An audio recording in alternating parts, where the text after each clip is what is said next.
All right, in today's video, we have a customer complaint. We have a drivability of using too much gas and a little bit sluggish. So we have a code for p0125 and p0128. Now the 128 is going to be for the thermostat below threshold, I believe, something like that. And then the p0125 is insufficient coolant temperature for closed loop fuel control. So now that's basically just saying that the coolant temperature, the thermostat staying stuck open. So we're not keeping the operating temperature as it should be. So one, either you're missing the coolant temperature or the thermostat. You could have a faulty temperature switch too, but obviously I can feel the hose on this one. It's staying cold or cool, not cold, cool, but that's on both hoses. So we should want to be a little bit more hotter than the other and so forth. If you haven't already, give it a thumbs up, comment down below if you have any questions, and hit that subscribe button for more upcoming videos in the future. And we're going to go ahead and start this video right after the intro.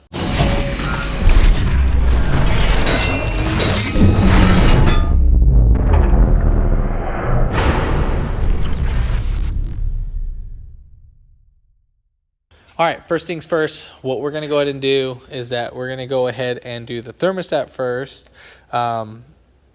So thermostat is going to be located right here on the bottom hose.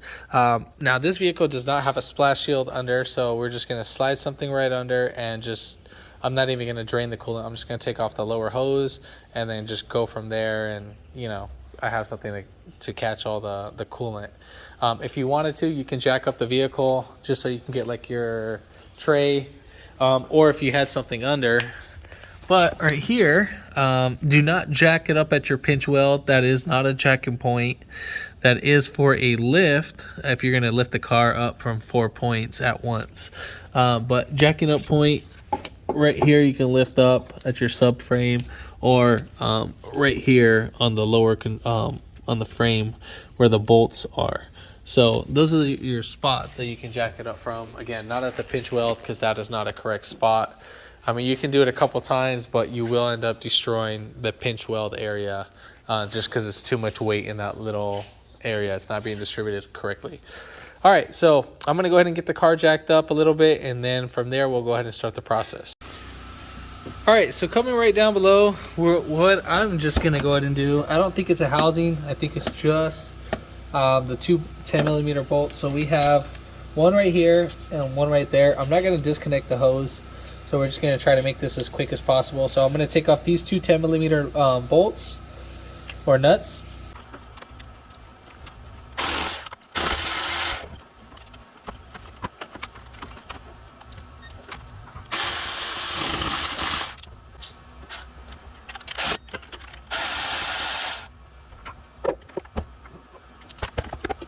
One thing I did forget to mention in this video, please make sure that the car is nice and cool, and then that there is no pressure inside the system. So let's go ahead and take off the thermostat. All right, so we got that over. So once we move this to the side, so right here, here's the thermostat itself. So we're gonna go ahead and just grab it.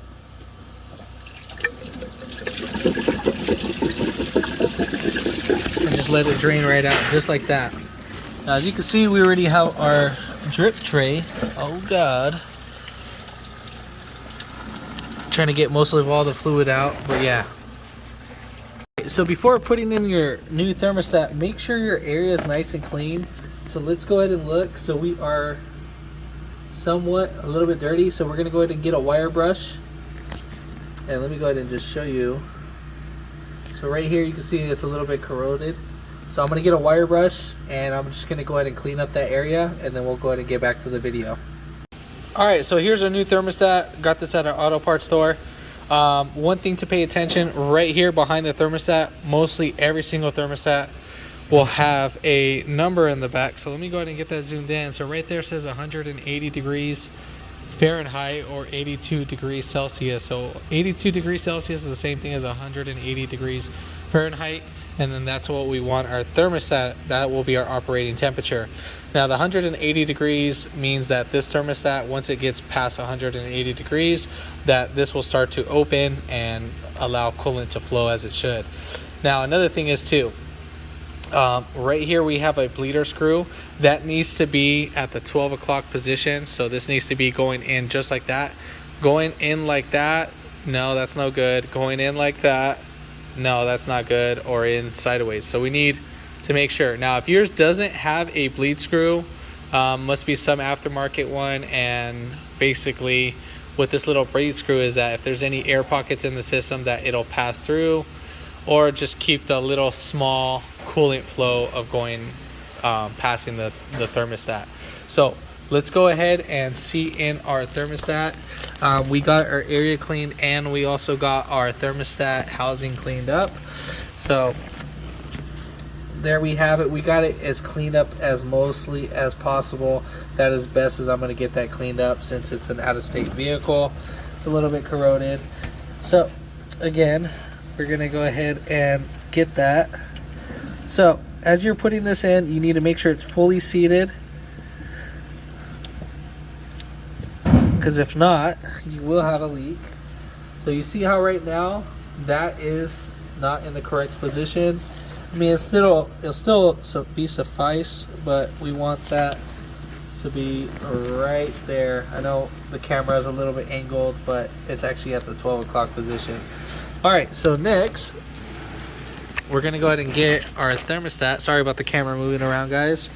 And we'll just go ahead and put in our thermostat housing. So got that in, and then we'll grab our bolts, and then we'll go ahead and bolt that down. Foot pounds, I would say about 5 foot-pounds should be good.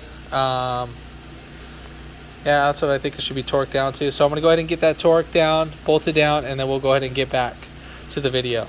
The next thing what we're going to go ahead and do is we're going to go ahead and take off our radiator cap. So lefty-loosey, pull that off, check it, inspect it, make sure that everything is intact. These guys are notorious for breaking right here, and that would be a bad radiator cap. So let's go ahead and start topping it off. I'm going to go ahead and get a funnel. We'll go ahead and fill this right up, and then once we're done filling that right up, we'll go ahead and get back to the video. All right, so I put in about a gallon of coolant since then. So what I like to do is, I already got this filled up, so I just want to squeeze all the hoses, even though it fills up right here. If you have like this kind of funnel or something, and then you'll just keep getting whatever little air bubbles out of the system. So we want to try to get as much air out of the system. We want to be no air. So I would say just let it sit for a little while. As you can see, little air pockets are coming out of there. It's like little tiny bubbles, hard to see with the camera. And then if anything, just go ahead and start it right up. But yeah, that's pretty much it. We'll go inside. Sorry about the background noise, guys. All right, so we'll go ahead and just start it, and then have the heater on full blast. Oh, oops. And then just like that, and then you will go ahead and clear your check engine light from there, and so forth. Now let's say if that code does still come back on, just try replacing your coolant temperature sensor and going from there. That can usually be faulty too as well. But if this video helped you out, give it a thumbs up, comment down below if you have any questions, and hit that subscribe button for more coming videos in the future. And thanks for watching.